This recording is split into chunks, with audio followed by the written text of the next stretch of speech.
Welcome back, Warriors. It's me, Linda B. Thank you all so much for joining me here today. So, you all know what happened. I want to talk about that. It's about Tulsi Gabbard's endorsement of Donald Trump, which we already knew that she was behind Donald Trump anyway. She left the Democratic Party. So, we want to talk about that today. I want to share some clips with you all. And also remember that I do post my videos at 4, 6, and 8 p.m. Eastern Standard Time pretty much every day. My schedule got a little off today, had some things I had to take care of, but typically 4, 6, and 8 p.m. Eastern Standard Time. You guys, we got to talk about this Tulsi Gabbard. Now, this is like the second endorsement from an independent, someone who has left the Democratic Party. So there's some things I want to talk about. But before we get into it really good, I want to go ahead and share my screen and look at the speech itself.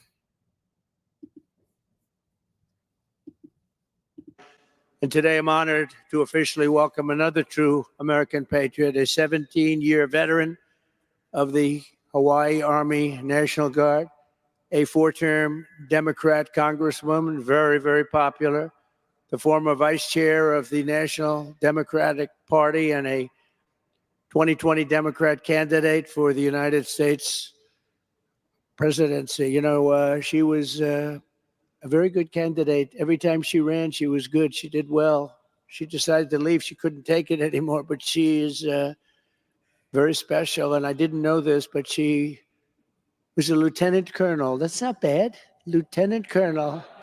Not bad. I didn't know that. You know, I just found out. I said, put it down. You got to put that down. That's bigger. That's better than all the other stuff I read. But no, she's a special person. She's got great common sense, great spirit. She loves our country, and she loves the people in this room. Tulsi Gabbard. Tulsi, please. Hey, Caleb.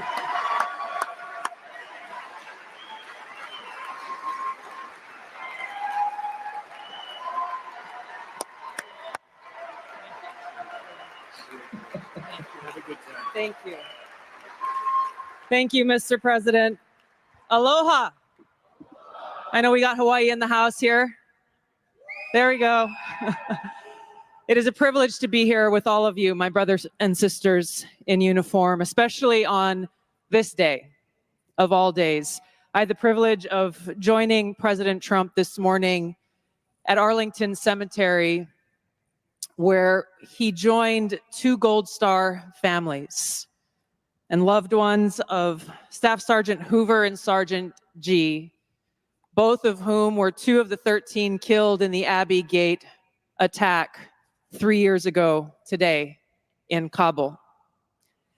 And I can tell you, as we were there, as he laid a wreath at the tomb of the unknown soldier, joining these Marines' loved ones, I felt the sorrow that he shared with them in their loss. I felt and saw his sincere appreciation for these servicemen and women who paid the ultimate price and their loved ones who continue to grieve to this day. This is personal for me, as I know it is for so many of you here. This is real. It's not just words. I first deployed to Iraq in 2005 with the Hawaii Army National Guard as a member of Charlie Med.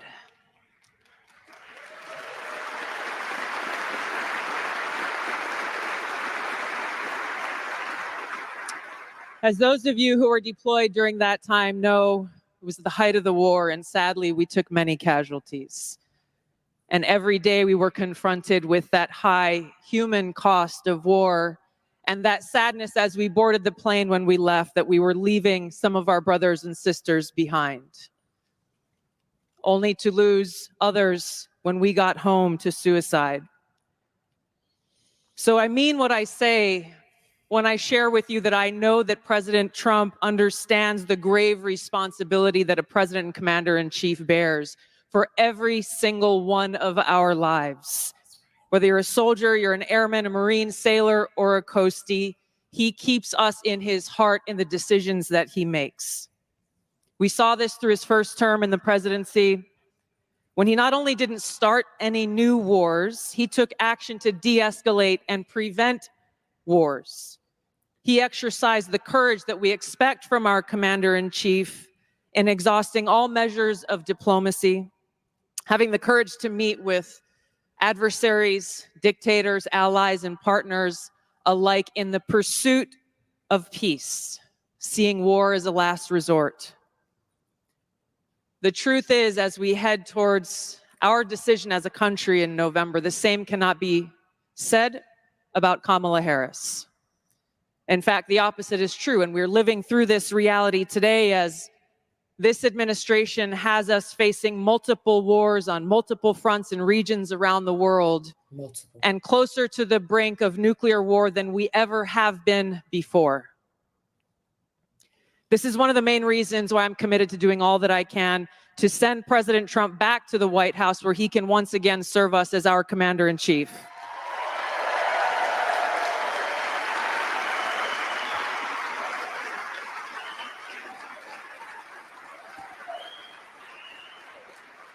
Because I am confident that his first task will be to do the work to walk us back from the brink of war. We cannot be prosperous unless we are at peace.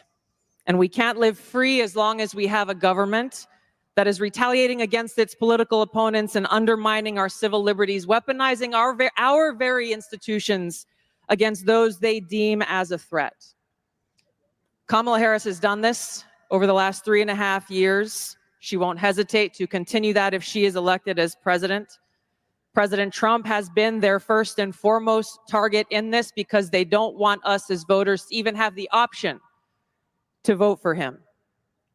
I've been their most recent target, added to a secret domestic terror watch list after exposing the truth about what kind of dangers we would face if Kamala Harris is elected as president. We as Americans must stand together to reject this anti-freedom culture of political retaliation and abuse of power. We can't allow our country to be destroyed by politicians who will put their own power ahead of the interests of the American people, our freedom, and our future.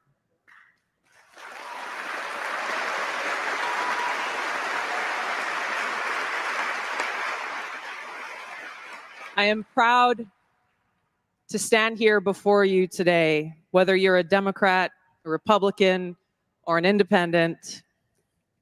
If you love our country, as I do, if you cherish peace and freedom as we do, I invite you to join me in doing all that we can to save our country and elect President Donald J. Trump and send him back to the White House to do the tough work of saving our country and serving the people. Thank you very much. Thank you. Wow. Wow. I had no idea that Kamala Harris put Tulsi Gabbard on the terror watch list. Did you all know that?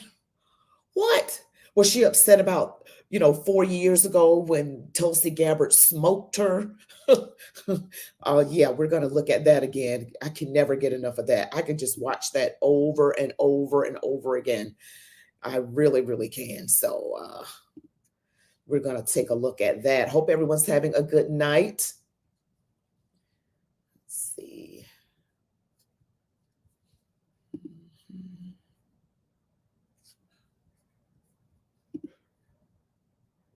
Just bear with me for a second. I still haven't managed this thing to be really smooth.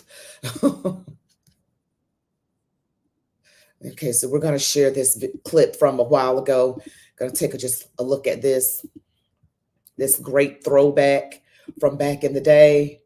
Just going to look at it and just have a good time watching, okay?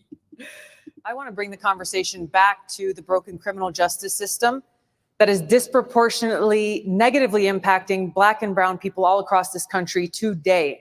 Now, Senator Harris says she's proud of her record as a prosecutor and that she'll be a prosecutor president, but I'm deeply concerned about this record. There are too many examples to cite, but she put over 1,500 people in jail for marijuana violations and then laughed about it when she was asked if she ever smoked marijuana. She blocked evidence. She blocked evidence that would have freed an innocent man from death row until the courts forced her to do so. She kept people in prison beyond their sentences to use them as cheap labor for the state of California. And she fought to keep cash bail system in place that impacts poor people in the worst kind of way. Thank you, Congresswoman. Senator Harris, your response. We don't want to hear her response. I just love that from Tulsi Gabbard. She just got smoked, like really, really bad got smoked. So yes, I love it.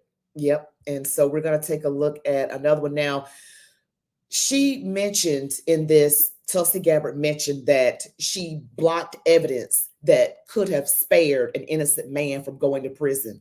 So I want to show you this innocent man, the evidence that she blocked. And I just could not believe that she did that. So we're going to take a look at that. In just a second here. Yeah, let's take a look at this. Let you guys see what I'm talking about.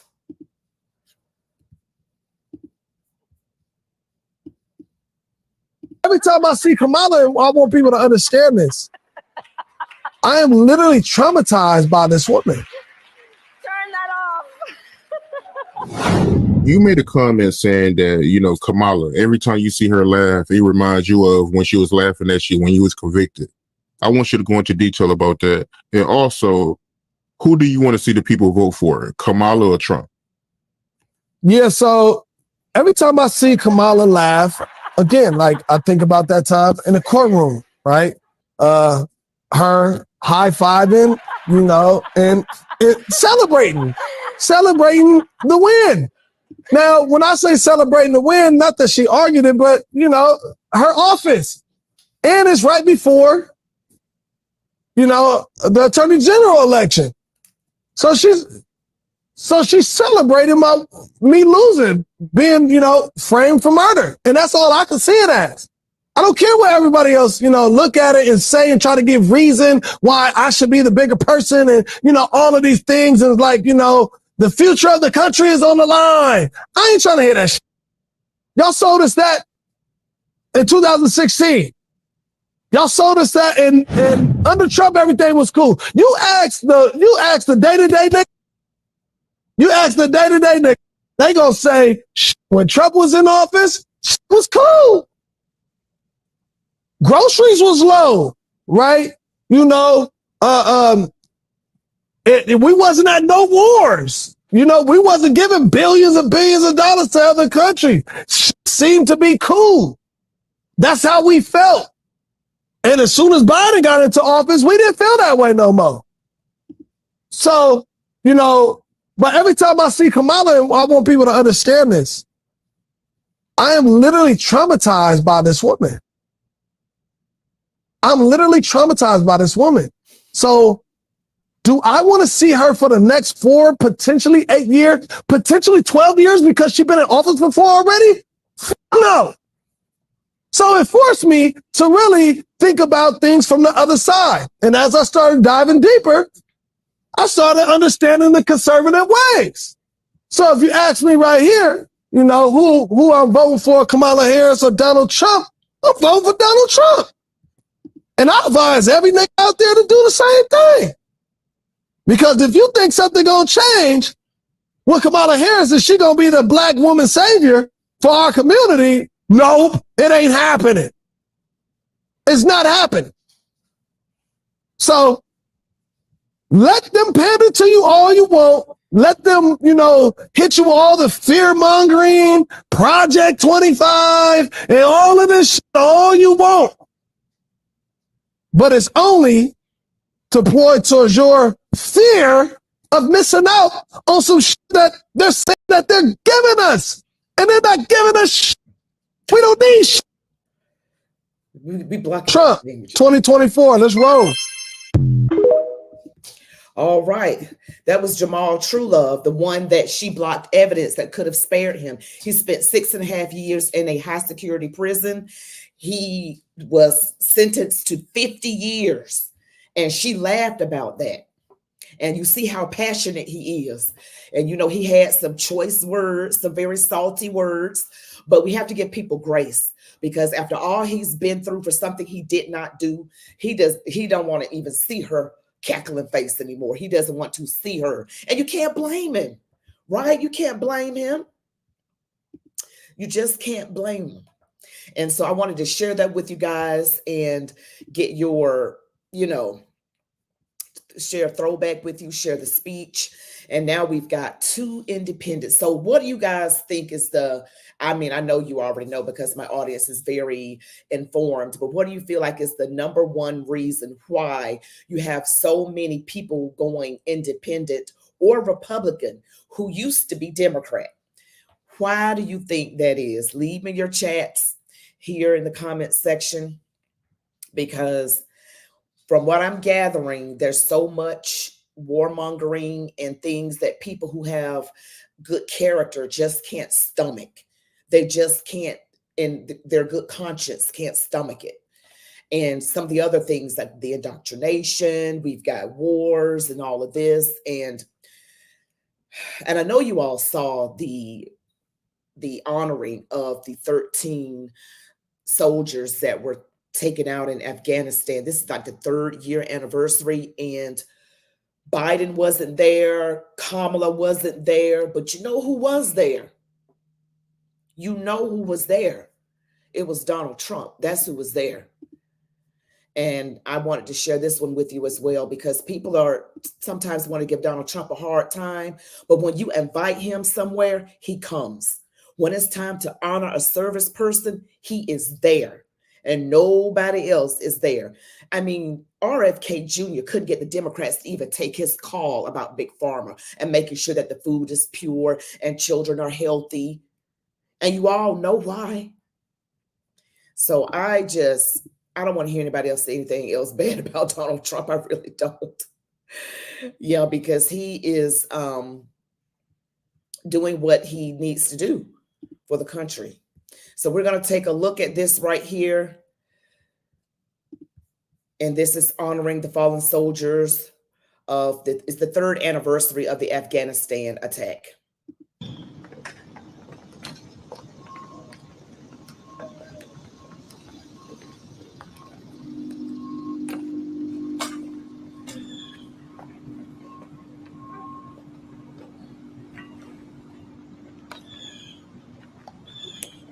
Precinct out!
Order!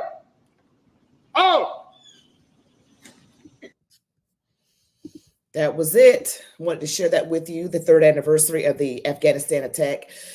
So Biden was nowhere to be found. Cackling Kamala, nowhere to be found. No one was nowhere to be found but Donald Trump.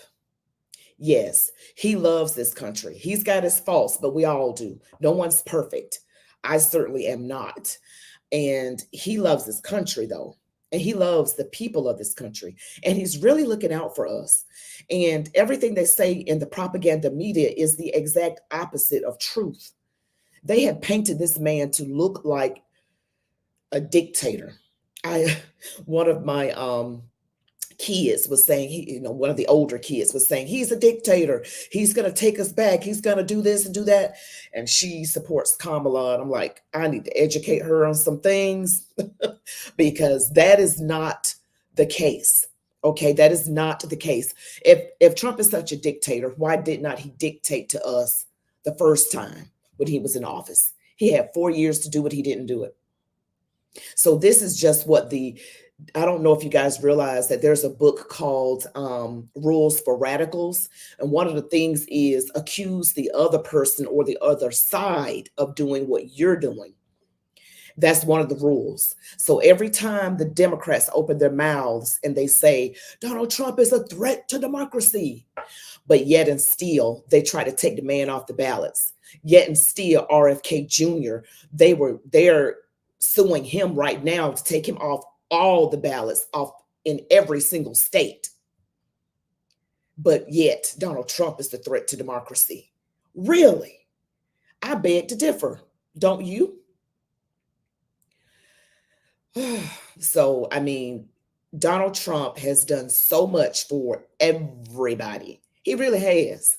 And I know some people in here in the comment section, like LaFaye Jackson, doesn't think he's done anything. But I just ask you guys to stop. Those of you who are liberal, who are Democrat voters, who are in the chat, who may be watching, I ask that you do more than watch the news. Do more than watch the news. Go to YouTube, go to Rumble, go do something more than that, because the news is telling you the opposite of truth. If they say someone is really good, they're not. If they say someone is really bad, they're not. I mean, it's literally the opposite. So I know that they painted him to look a certain way, and some people trust the news still, but I've caught them in too many lies. I have caught them in a ton of lies, and I don't watch certain networks. I really don't. And I do, Roger. I remember what I paid 4 years for everything. So if getting Kamala in the White House is going to get me more of these horrible prices, I cannot begin to tell you. I go out to eat, I'm paying more. I'm like, is that much? And the guy behind the counter is, oh, the prices keep going up. Oh, it costs 50% more to get my hair done, me and my daughters. It cost me, I went and bought makeup. It was the same price, but it's already gone, and I just got the product. It's already out. They put less in the container. I'm like, I can't. I need some relief right now. I know we all could use some, and I don't care about what people are packaging Donald Trump out as to be a mean person. Let's look at facts, because at the end of the day, 2 + 2 will always equal 4. Okay? And I like the gas prices and the food prices and no wars under Trump and free speech and religious freedom. Yes, that's what I like. And he had a platinum plan for Black Americans. And he has a plan for all Americans. And he's going to have that largest deportation in American history. I did a video today about Chicagoans complaining about the illegals. They say they want them to go back where they came from. Now, these were Black people, but if a white person said it, especially a white man, they would say he's racist. But no, you're not being racist. When we live in our houses, don't we lock our doors? I'm not racist against people. I'm just protecting what's inside the house, me and my family, and what belongs to us. That doesn't make us racist. So the propaganda wants to make everything about race. You say anything, you're racist. You don't go along with the alphabet stuff, you're a bigot. We're not falling for that anymore. And I suggest you all don't fall for it either. So I appreciate you all. This is not going to be a very long live, but remember, I do my videos. I post them from Sunday through Friday at 4, 6, and 8 p.m. Eastern Standard Time. Sunday through Friday. Off on Saturdays, but I might start doing a video about 9 o'clock on Saturday nights. And I do lives from Sunday through Thursday at 9:30 p.m. Eastern. I want you all to remember that. Also, go see my videos. You may have seen them already with the Black pastor who has revelations and prophecies about Donald Trump. He is originally from Nigeria, and he wrote the book Trump the Great. And it says the 45th and 47th President of the United States, God's end time vessel. And this is by Pastor Cliff McAnthony. The link is in the description of my videos, but you can find this book, Trump the Great, on Amazon. You can find that.